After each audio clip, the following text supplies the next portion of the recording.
Welcome back to Market Day Report. I'm Chris Swift. I'm anxious to see how we're trading now. We kind of were mixed when we left a little while ago, and really not much better. July is down 3/4 at 468 1/4. The December contract up a half at 489 even, and still hugging on to $5. March, $5 1/4, up 1/4. See what our soybean market is doing. It's a little bit mixed as well. July down 1 3/4 at 1247 even. The August down 3/4 at 1245 1/4. New crop November 1224 1/4, up 4.5 now. Let's see what we got. The Kansas Chicago wheat. Chicago wheat's a little bit softer, down 2 3/4 on the July at 646 even. SEP down 2 3/4, 665 3/4. Out to D's down 2.5 at 690 3/4.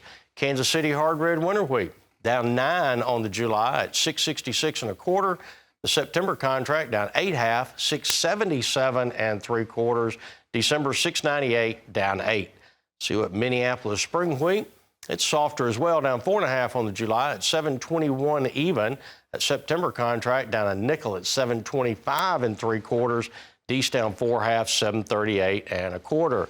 See what the cotton market is doing. Cotton's up 106 on the July at 78.12. The December contract up $1.15, 76.46. My next guest is Ben Hushon. He's with the mill up in northeast part of the United States there. Ben, good morning to you. Looks like a beautiful sunny day there in Whitehall, Maryland, sir. Good morning, Chris. It sure is. And I tell you, pretty much everybody in this community is smiling. We had rain. If you remember last week, I was talking about we needed rain to come to our area to activate all the herbicides, et cetera, that had been put down. We had a perfect rain pretty much off and on all day Saturday, all day Sunday. It was a little drizzly yesterday, somewhere just shy of 3/4 of an inch, 0.8 of an inch of rain, pretty much widespread. Equipment is back in the field today, but boy, that was a perfect. There wasn't a drop of that rain that went anywhere but in the ground. And you'll see some pictures, the viewers will, a little bit later that I sent in. It also helped get corn out of the ground. So we now have corn and soybeans out of the ground. Probably 70% of the corn and beans are planted at this point. That's always a little bit variable depending on whether you have manure to get spread or dealing with animals. But it's been a really, really good week and a beautiful sunny day at the moment.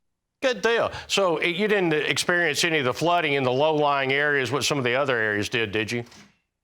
No, sir. We were just about at it, like I say, perfect, just nice, gentle. In fact, I had a farmer call me early Saturday morning, and he said, "Do you need some of the equipment I've rented from you back?" And I said, "No." He said that I'm going to the couch, turn on the TV, and take a nap. And this was at 9 a.m. It's been a long stretch for those folks. Fantastic. So we're getting ready for some hay production down here. Probably in about another week, we're going to really start cutting hard and heavy. What about y'all up there? Y'all still about another 2 weeks behind us? It's interesting. A lot of hay, well, the forages have been chopped, what they're chopping and wrapping, et cetera. In fact, the field I'm standing in, ironically, is a sorghum sedan grass field that is already greened back up. The dry hay, hadn't been any of that cut yet too much. That should be starting to drop here in the next week or two. The big pressure on us right now is wheat is coming out in, or came out in head since we last talked. And now we're trying to stage it for flowering. When that flower comes out on that wheat and we have cloudy weather like we're going to have the rest of this week, cloudy and rain, we have to get a fungicide on it to protect it from fusarium head blight, which causes all kinds of issues in the bread and cookie and cracker market. Wow. And you sent us in some pictures. Can you tell us what your pictures are that you sent in to us? Sure. Some of those were, well, of course, that was just fertilizer being spread pretty much everywhere last week, right up till the end. Burn down continuing to happen for corn and soybeans. A lot of cover crop in our area. A lot of folks like to let that grow until they're just about ready to plant. And then certainly some of the, it's funny, even though we only had 0.8, we did have some wind and it put some of our barley down. And there's a beautiful sight, corn shining out the row. That's always anxious for farmers and folks like us until you see it come up. Just, you know it will, but you want to see it come up and look good. And then there'll be some pictures here shortly of wheat. And again, just staging, not quite in flower.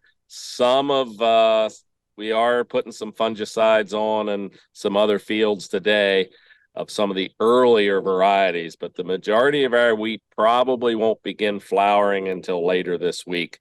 And that's when you got about 3 to 5 days to get that protection on, just to protect it for right through grain fill. Fantastic. Ben, that's really good information. I really do appreciate you taking the time to be with us this morning. It's Ben Hushon. He is with the mill. Y'all stick with us. We're going to go away, take a real quick commercial break, and we'll come back and talk cattle.